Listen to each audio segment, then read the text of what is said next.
ইয়া জাল জালালি ওয়াল ইকরাম তিনবার পড়লে কি হয় জানলে আপনি অবাক হয়ে যাবেন।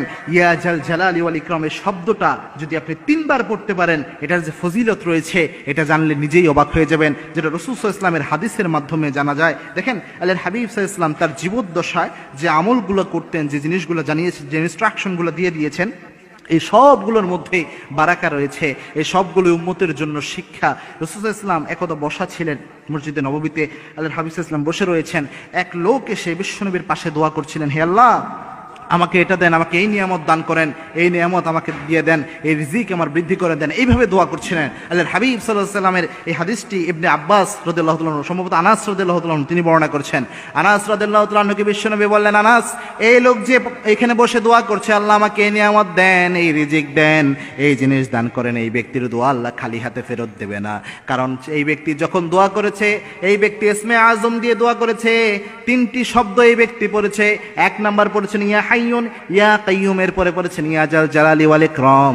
এই তিনটি শব্দ দিয়ে যদি কেউ দোয়া করে, ইসমে আজম আল্লাযী ইযা দুআয়া বিহি আজাবা, এই ইসমে আজম দিয়ে দোয়া করলে ওই দোয়া আল্লাহ খালি হাতে ফেরত দেয় না। এই লোক যেহেতু এই জিনিস দিয়ে দোয়া করেছে, সুতরাং এর দোয়া কবুল হবে। এখানে যে ইয়া জাল জালালি ওয়াল ইকরাম এই জিনিসটা পেলেন, এই ইয়া জাল জালালি ওয়াল ইকরাম এটা কি ইসমে আজম বলা হয়।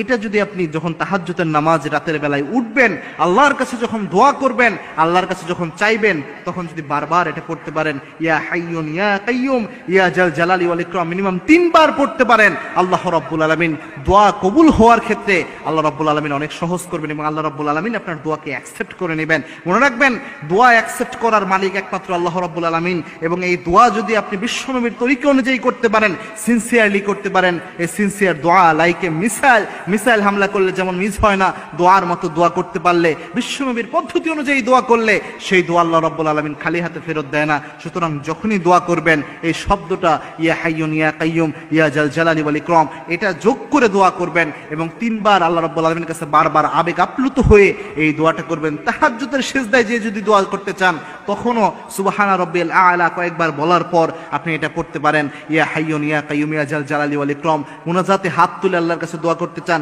তখনও আপনি এটা আমল করতে পারেন, ইয়া হাইয়ুন ইয়া কাইয়ুম ইয়া জাল জালালি ওয়াল ইকরাম। অথবা নামাজে সালাম ফিরানোর আগে যখন আমরা অনেক সময় মাসনুন দোয়াগুলো যে করা হয়, যেটা রাসূল সাল্লাল্লাহু আলাইহি ওয়াসাল্লাম সারা জীবন করেছেন, এই অবস্থায় যদি আপনি এই আমলটা করতে পারেন, ওই সময় আপনি এই 3টে শব্দ পড়ে এরপরে যদি আপনি এই দোয়াটা করতে পারেন, যে কোনো দোয়া, যে কোনো মনের বাসনার জন্য আল্লাহর কাছে চাইতে পারেন, আল্লাহ রাব্বুল আলামিন আপনার মনের আশা ভরসা অবশ্যই আল্লাহ রাব্বুল আলামিন কবুল করে নেবেন। এবং এই দোয়াটি, এই শব্দটি আল্লাহ রাব্বুল আলামিন সবচেয়ে পছন্দ করেন। এই শব্দ 3টিকে এই জন্য ইসমে আজম বলা হয়। এই আমল করার তৌফিক আল্লাহ আমাদের সকলকে দান করুন, আল্লাহুম্মা আমিন।